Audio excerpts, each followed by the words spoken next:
आप देख रहे हैं मिड कैप मंत्र और बात करेंगे हमारे स्पेशल सेगमेंट की। दरअसल देश अपनी आजादी के 75 साल का अमृत महोत्सव मना रहा है और इन 75 सालों में देश ने लंबा सफर तय किया है। सीएनबीसी आवाज भी इस अमृत महोत्सव का हिस्सा बन रहा है और हम आपको अलग अलग सेक्टर की तस्वीर दिखाएंगे जिन्होंने देश को नए मुकाम तक पहुंचाया है। और इसी कड़ी में आज पेश है बैंकिंग सेक्टर का सफर।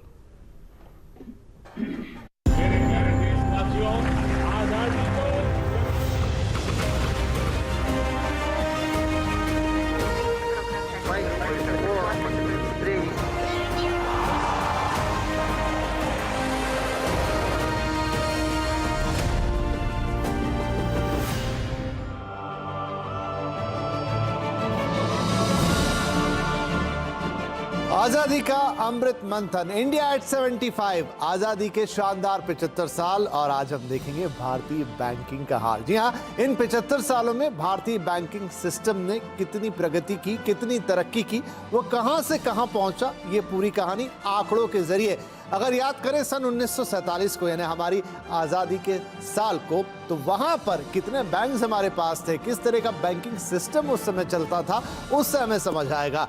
1947 में 97 शेड्यूल बैंक्स भारत में मौजूद थे। उसी तरह नॉन शेड्यूल बैंक्स की संख्या पर नजर डालें तो वो थी 557।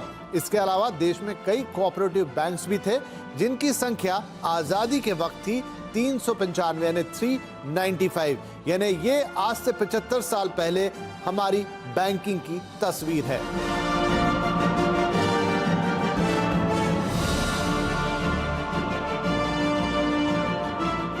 आइए अब देखते हैं कि आज यानी सन 2022 में हमारा बैंकिंग सिस्टम कहां पहुंचा है, कितनी तरक्की की है इसने और ये कितना विशाल हो गया है।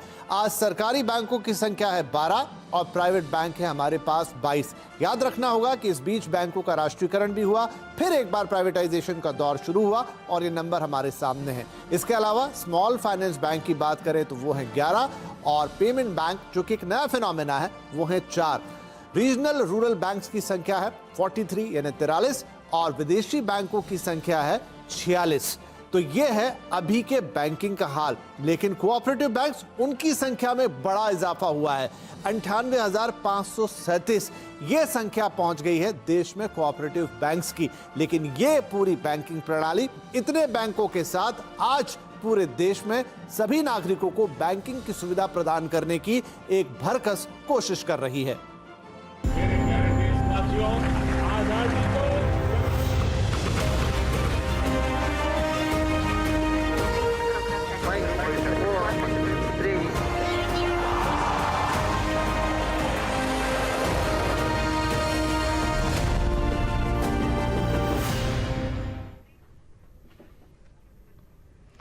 और अब बात करें खिलाड़ी नंबर 1 की अपडेट की। इस हफ्ते हमारे साथ है विघ्नहर्ता इन्वेस्टमेंट के विभोर वार्ष्णेय, एंजल 1 के समीर चौहान, वेवस्ट्रैटेजी.com के आशीष क्याल के बीच मुकाबला हो रहा है।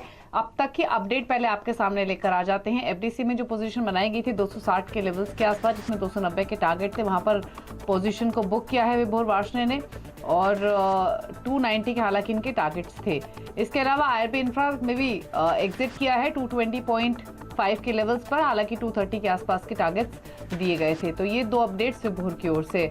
अब तक के रिटर्न की स्थिति आपको दिखा देते हैं क्या बनी हुई है तीनों ही खिलाड़ियों के बीच में।